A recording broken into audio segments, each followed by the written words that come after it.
So the next thing that I'm going to do is I'm going to zoom back out a little bit. This is going to be easiest to sort of observe as zoomed out as I can get. But what I'm going to do is I'm going to just sort of create some more rounded rectangles here. And I'm going to try to get these to about 7.4 ought to do it. The width doesn't really matter, but the height is important because we're going to need to stack 3 of these on top of each other. I also want to make sure that my corners are not very rounded. I like to keep them about the same as what we have up here. But again, it's not worth, really stressing over too much. This is something that most people are just not going to notice, or if I'm being completely honest, really care about outside of the overall aesthetic impression.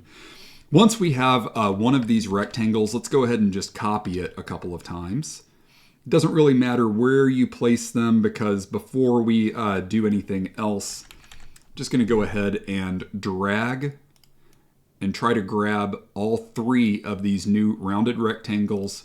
The important thing is to make sure that they are all perfectly aligned to the right. In other words, that this right border is perfectly aligned. Then I'm going to kind of pull these back just a little bit.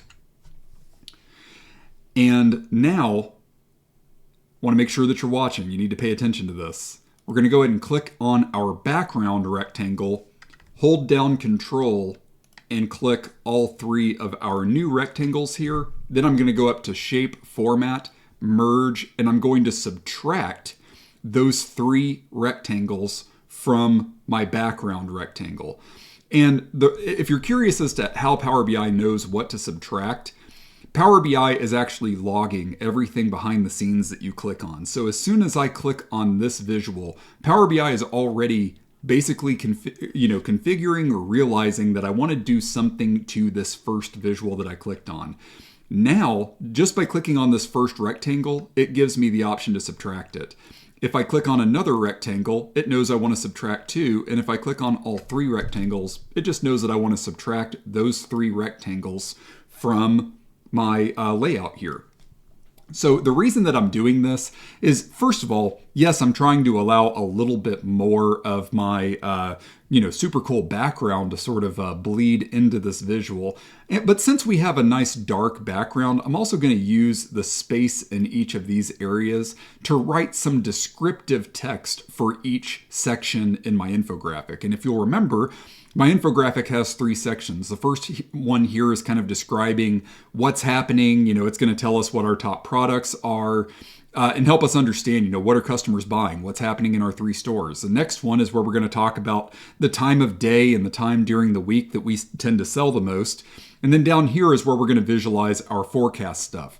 So over here is where most of our visuals are going to be, and over here is going to be the text sort of describing everything that is happening here. The next thing that I'm going to add to my infographic can honestly be a little bit tricky, and something tells me I'm about to set myself up for something that I'm going to have to record multiple times. But, we have this company called Kraken Koffee. How do we try to pull more elements of that theme into this infographic? Well, I'm going to click up here on this curve shape, and I am going to try my damnedest to create kind of a tentacle effect.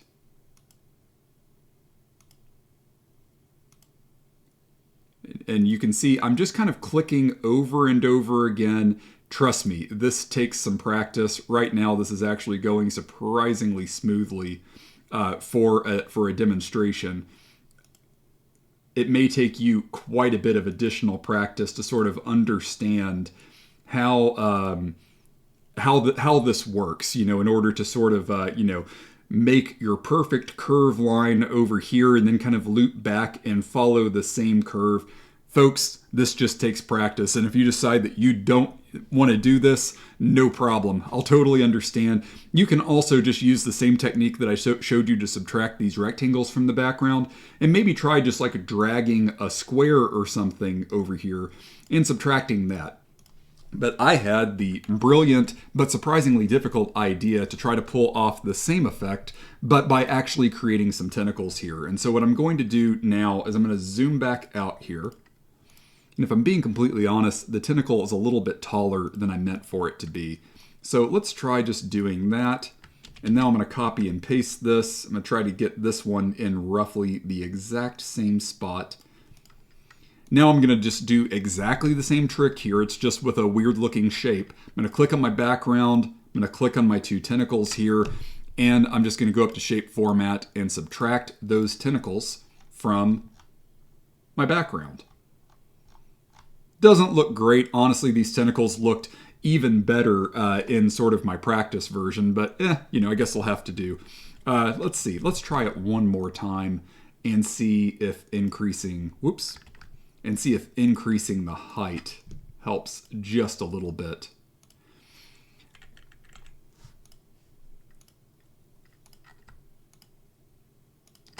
I thought it was kind of a neat idea, everybody, but I'm definitely not, counting on you to absolutely belabor this point.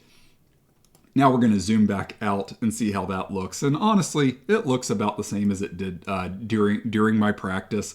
I think that it looks more like a tentacle than the practice infographic that I built, but it doesn't look quite as smooth and evenly distributed as my other one. But hey, that's fine. I'm a perfectionist. The next thing that we're going to do before we export this bad boy and get it into Power BI is, right now we've got some of these like dark teals and we've got this sort of orange impression up here, but maybe it's not perfectly evoking, an ocean theme to you yet. I know that I'm saying these are tentacles, but you may be thinking, Sean, those are just squiggles. They don't look anything like tentacles. First of all, you're breaking my heart. Second of all, I hear you. Let's go ahead and add some icons to this thing just to sort of, really tie together this nautical theme that we've got going here.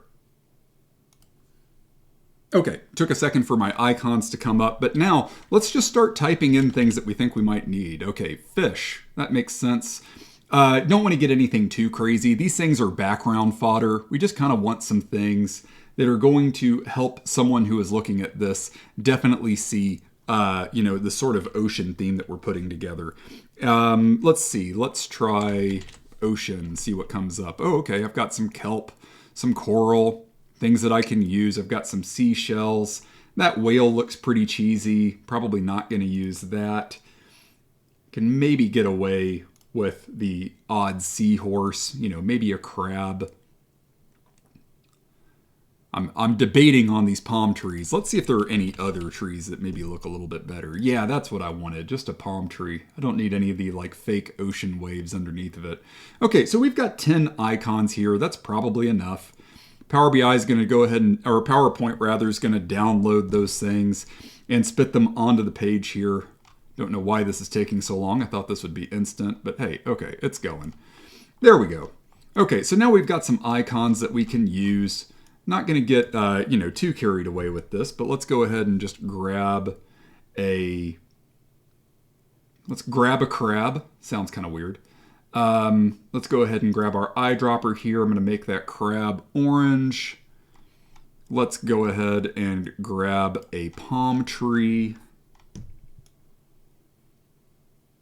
And let's see if there's anywhere up here that we can maybe fit our palm tree. And it's no big deal if you just, don't have anywhere that really makes sense to put it. I'm going to try putting my palm tree right here. And we're all just going to ignore the fact that either this is a super tiny palm tree or that's a scary, gigantic crab. We're just going to ignore the fact that they're both kind of the same size. If you want to, increase the palm tree size and decrease the size of a crab just a little bit because you're scared of it now, totally understandable. Now let's grab, okay, I forgot that I brought in a bunch of coral here. Where do we typically find coral? Probably not just coral and seaweed. Well, we probably aren't going to find those just, sitting, floating in the water. We're going to find those kind of, at the bottom of the ocean, right? So let's go ahead and just drag this stuff down here.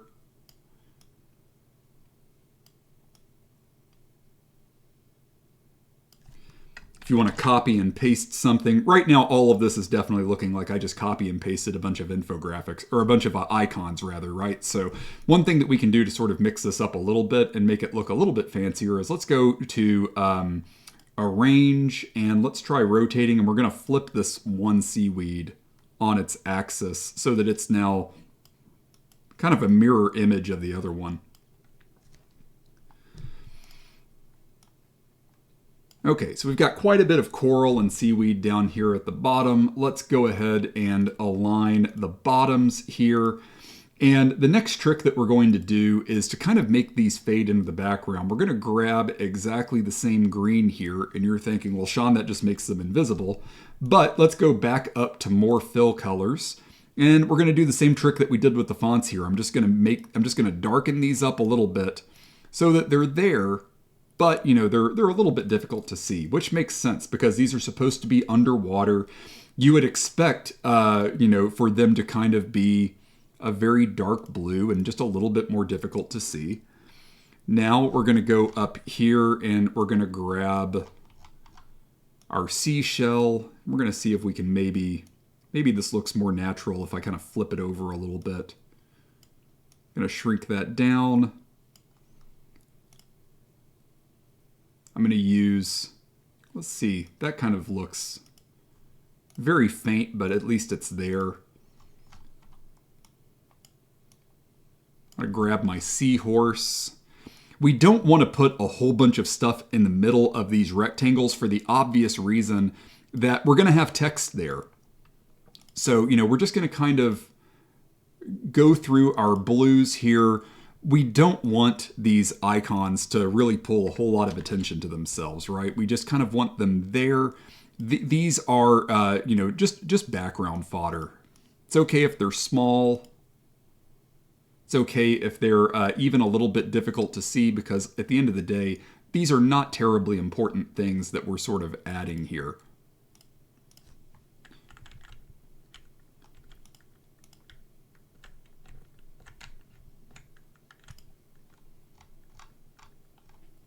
Let's go ahead and add some fish over here. I'm going to shrink these down.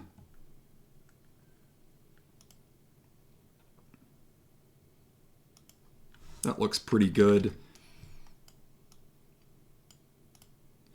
You can also just grab like the right side of one of these icons and pull it all the way to the left to also flip the orientation of some of these fish. And by decreasing the size of some of the fish or increasing them, you can also sort of create this impression that you have fish sort of in the foreground versus the background. Like these fish kind of look like they're the same size, but maybe one is farther away and one is closer to us. And if you really want to, add on to that effect, the more that you kind of adjust the coloring to fade that fish into the background, when you're underwater, the farther away that fish is going to seem. And I'm just continuing to sort of play with the colors here. You all don't have to do everything exactly the same way that I do them. Feel free to play with the colors, in a way that you think is good. You can see that I'm second guessing myself and changing things left and right as I go through this. And ultimately, when we overlay text, chances are we're going to overlay text in such a way that some of these don't look as good. And we're going to have to move these icons around. So again, don't spend so much time on this. I've got a clownfish here. Let's go ahead and throw that up here somewhere.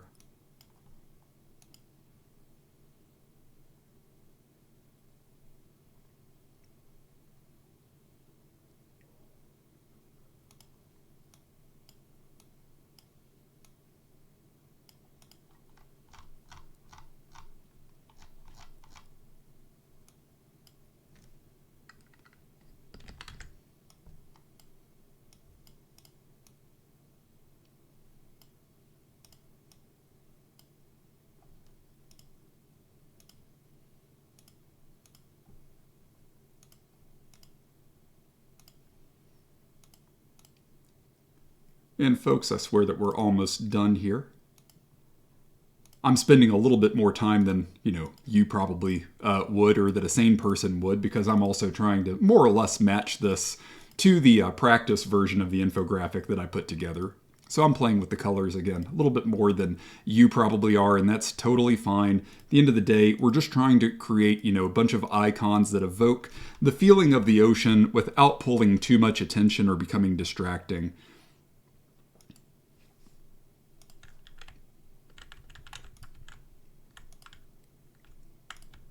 And if you don't like something, again, just go back later on and change it. You can keep tweaking these things even after we're done with most of the work to your heart's content, but that's looking pretty good.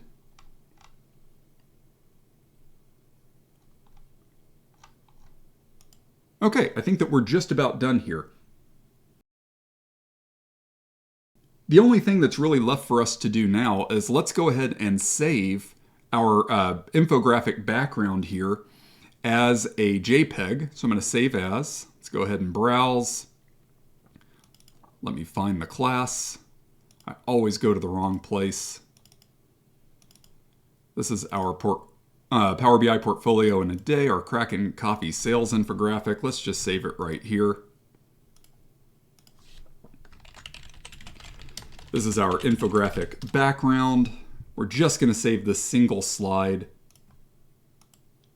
Now let's head back over to our Kraken Koffee infographic page over here in Power BI. We're going to go to our canvas background settings. We're going to browse for the image that we just saved. It's right here, infographic background. We're going to make sure that transparency is set to 0 and not 100. So that we can actually see it, and it looks like there's part of a tentacle. You can see how gigantic I make sure that all of these images are saved so that they read really well in Power BI. So that is one of the little bitty tentacles that we made as a section divider in PowerPoint. Now let's go ahead and change this to fit, and you can see that right now my infographic is being scrunched into a rectangle. So that's why it looks so pixelated and blurry, but you kind of want this because now we can manually adjust our canvas settings so that everything looks good. Let's go to our canvas settings. Right now it's using this 16:9 aspect ratio that is just the same as a PowerPoint slide or any other report page. Instead of using that, we're going to use a custom size. And we're just going to play with the height here. And so let's just, instead of 720, you can see that we're really far off right now. Let's try doubling that and see how that looks. Okay, I went from 720 to 1500. Still looks pretty pixelated. Let's try going to 2500. Okay, maybe getting warmer. Let's try going to 3000. It's starting to look good to me. It might actually be a little bit too stretched out now. Let's go to View, let's go to Page View, and let's tell Power BI to fit this to the width. And on the whole, I actually think that it's looking pretty good. Let's go to, the things that you want to look for here are just whether or not the text looks nice and crisp. If it's really blurry around the edges, either your JPEG background, your image is too small and you need to take additional steps to increase the export size of your images, which I've done a whole video on how to do this on Sweatpants BI. Go and look it up. It's not bad. It's super easy. You just know how to do it. Let's go back to our canvas settings and let's just manually adjust our background image height just a little bit. I think that we're within a few pixels of this looking perfect. Okay, I'm pretty happy with how that looks. Now that we have our nice background image imported, it's time to start bringing over all of the other images that we created and updating their format and overlaying them into the correct places so that this entire thing looks super cool.